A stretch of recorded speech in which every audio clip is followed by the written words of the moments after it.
Why sound so much more important than a word which is a meaning? If you touch the sound, you're touching creation. If you touch a word, you're just going into the psychological structure of human beings. Do not discount the power of the sound, it has influence on everything. Mantra is a combination. You get the right combination, right, it will open up a doorway into creation.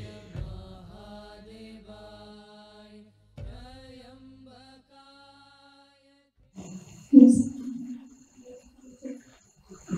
Is it okay to chant mantras without knowing the meaning? Mantras have no meaning. See, there are two dimensions to a mantra. Mantras are not supposed to have any meanings in the tradition. There are different types of mantras. Unfortunately, the mantras which are normally known, they have given them meanings so that people can involve. Because there are lots of idiotic people who cannot involve with anything that's meaningless.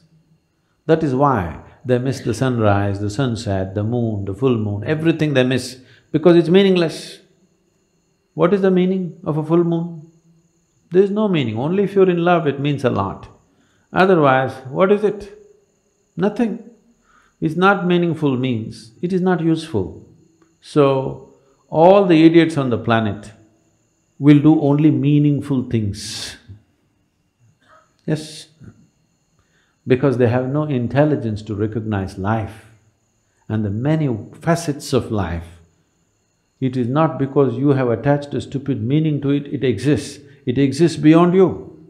It existed before you, it will exist beyond you. It is not because you give it a meaning, it's become useful or not useful. So the stupid in the world will do meaningful things. They may be intellectual, but life stupid, they have no life sense. If you have life sense, you will see it is the most meaningless things which really set you on fire, isn't it so? No? So they created two kinds of mantras. One larger set of mantras which have no meaning, just pure sound. You will see this in our music also.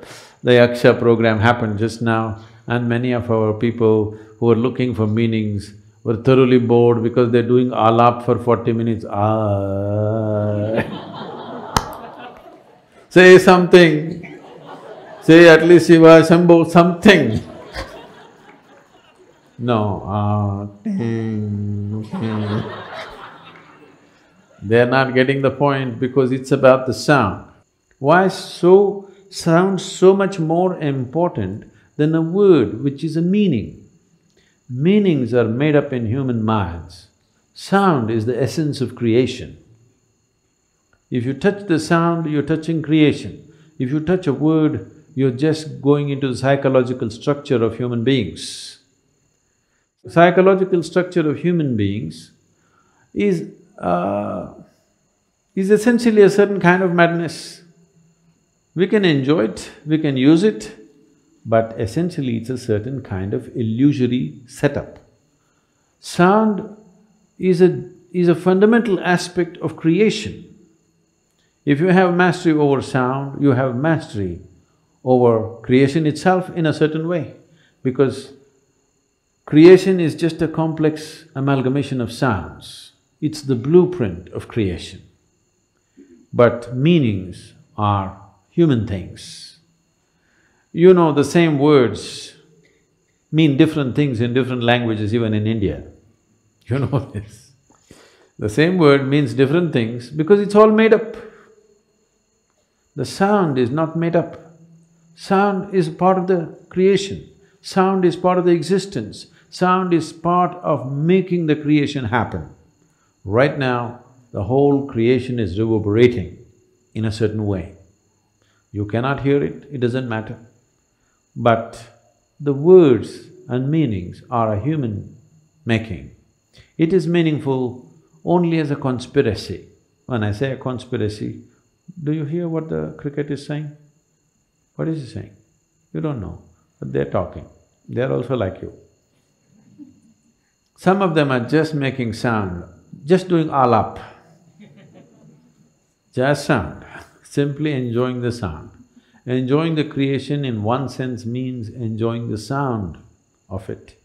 If you don't have a keenness to listen, if you don't have a keenness to pay attention, you cannot enjoy any aspect of creation, actually. You will only enjoy psychological patterns in your head. So this is the reason why most human beings want to speak, most of the time they want to be talking. Not because they have something to say, because they have to find meaning. Simply, either silence or sound, both are too overwhelming. That is why when we say spiritual process, first thing is silence. If you are psychologically very stable, you may say, okay, 30 days silence, 60 days silence. If you're psychologically fragile, we'll say, okay, 3 days. 3 days also people go crazy, we'll say, okay, half a day silence, up to noon silence, after that you blabber. They usually make it up afternoon. Those of you who talk a lot, you know, meaning is meaningless.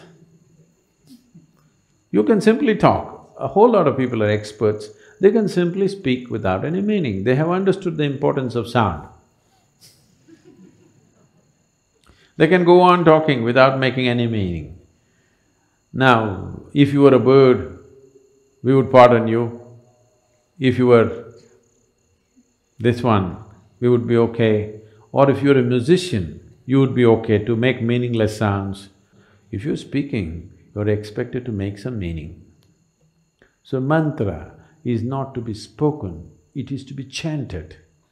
Chanting means chant is of the sound, not of the meaning. Meaning is of speech, meaning is of the word, written word and spoken word. Meaning does not belong to a chant. A chant is simply a sound, a reverberation. So if you do not know the meaning, it's the best way to chant, if you ask me.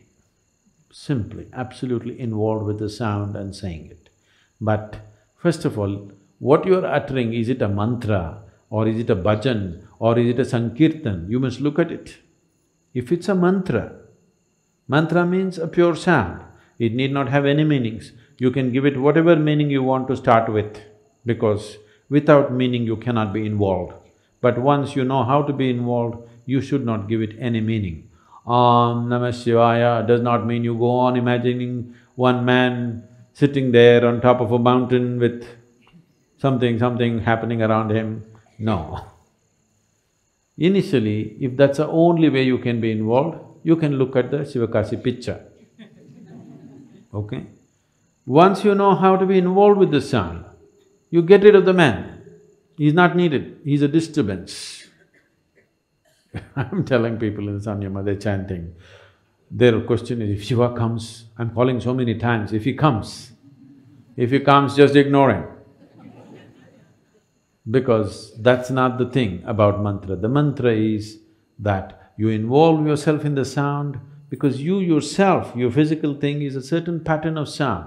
Right now you're trying to make yourself into a different pattern of sound so that this sound becomes an access point to the larger sound which you call as the cosmos.